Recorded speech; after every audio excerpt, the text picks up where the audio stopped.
Fala pessoal, todos bem? Sejam bem-vindos, eu sou o William Godoy. Hoje é dia de nós falarmos da LDU, próximo adversário do Flamengo na Copa Libertadores. A gente sabe que é um estúdio, mas também por um outro lado, tem um time que também sabe jogar bola e a gente vai entender alguns aspectos. Eu vou passar sobre a organização ofensiva, vou passar também sobre a questão da organização defensiva, de que forma eles se defendem. Tem bola parada, tem jogada ensaiada, Flamengo, Rogério Ceni, defesa, vamos ficar atento.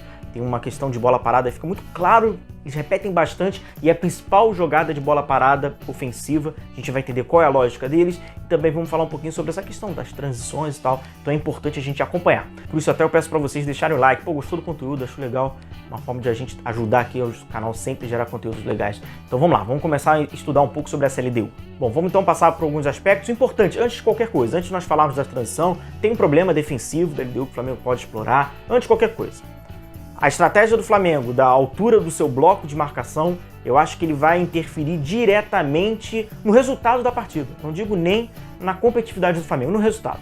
Se o Flamengo fizer aquele bloco muito alto o tempo inteiro, que a gente está falando de altitude, etc., ignorar esse fator, nem adianta.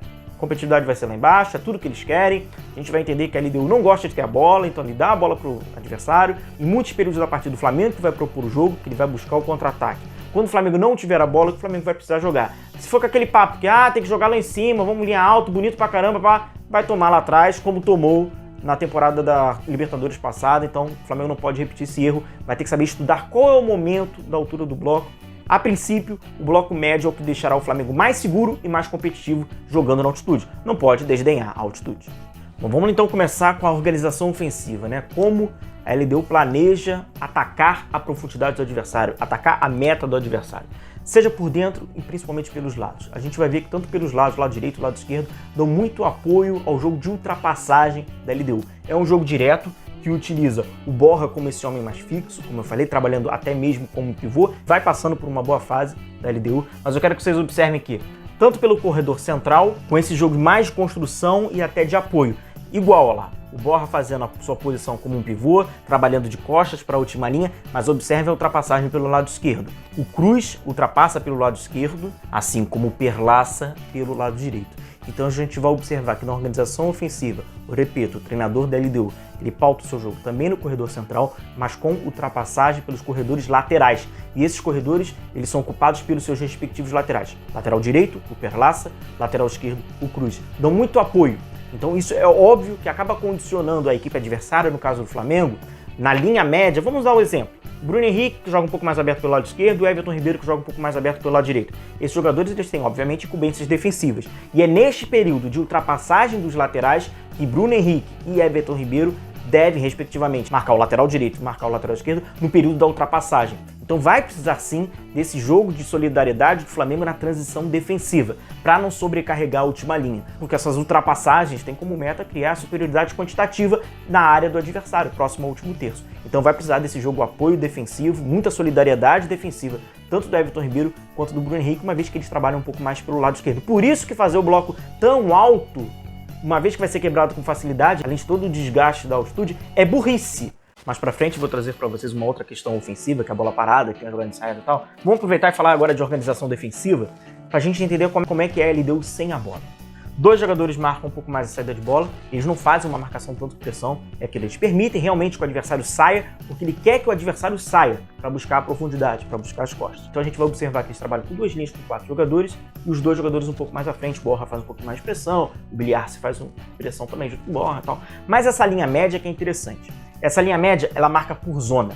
Então a gente vai observar que ela não é condicionada pela movimentação do adversário. Com isso, obviamente, quando não há entrosamento, quando não há interpretação correta, cria-se vários espaços. Aqui, por exemplo, 2 jogadores fizeram a marcação, né, sob pressão, saída do Emelec, 4 jogadores fizeram a composição na linha média. Aqui a gente já traz o exemplo avançando um pouco mais no campo, contra o Barcelona de Guayaquil, inclusive esse jogo foi 2-2. Olha a linha média, foi bem claro, né? 4 jogadores na linha média, mas por que eu circulo esse jogador, o camisa 10 do Barcelona de Guayaquil, em círculo vermelho? Porque ele está completamente no entre linhas, dando espaço. Isso aqui é uma arma excelente para o Flamengo.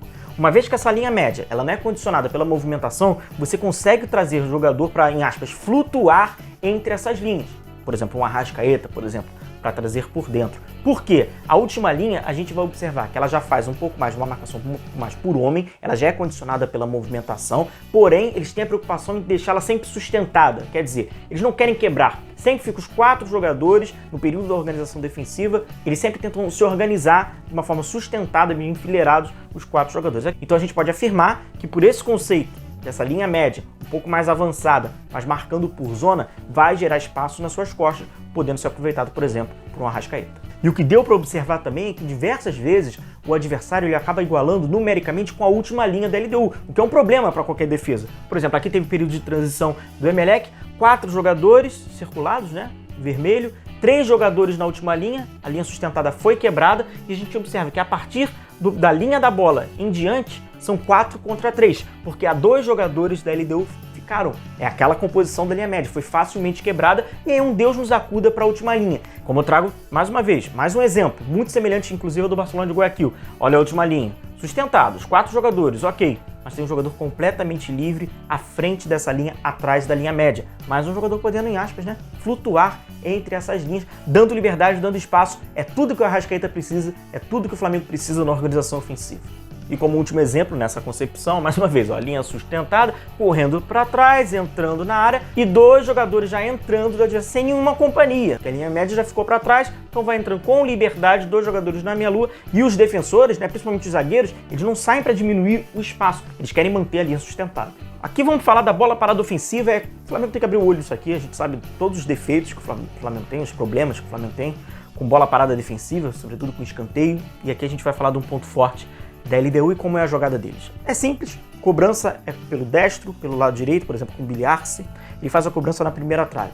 A movimentação é feita pelo Corroço, que é o zagueiro, ele vai fazer a movimentação na primeira trave para ou tentar cabecear direto ou fazer a busca pela segunda trave, né, fazer aquele desvio. Mas a movimentação é simples, ele sai da movimentação de quem marca por zona, então ele fica atrás, próximo à marca do pênalti, vai fazer o movimento na diagonal para buscar a quina da pequena área e ali ele vai fazer a sua ação ofensiva. Repetição da jogada, mesma lógica. O Corroço inicia na marca do pênalti, faz a movimentação na diagonal buscando a quina da pequena área para fazer o desvio.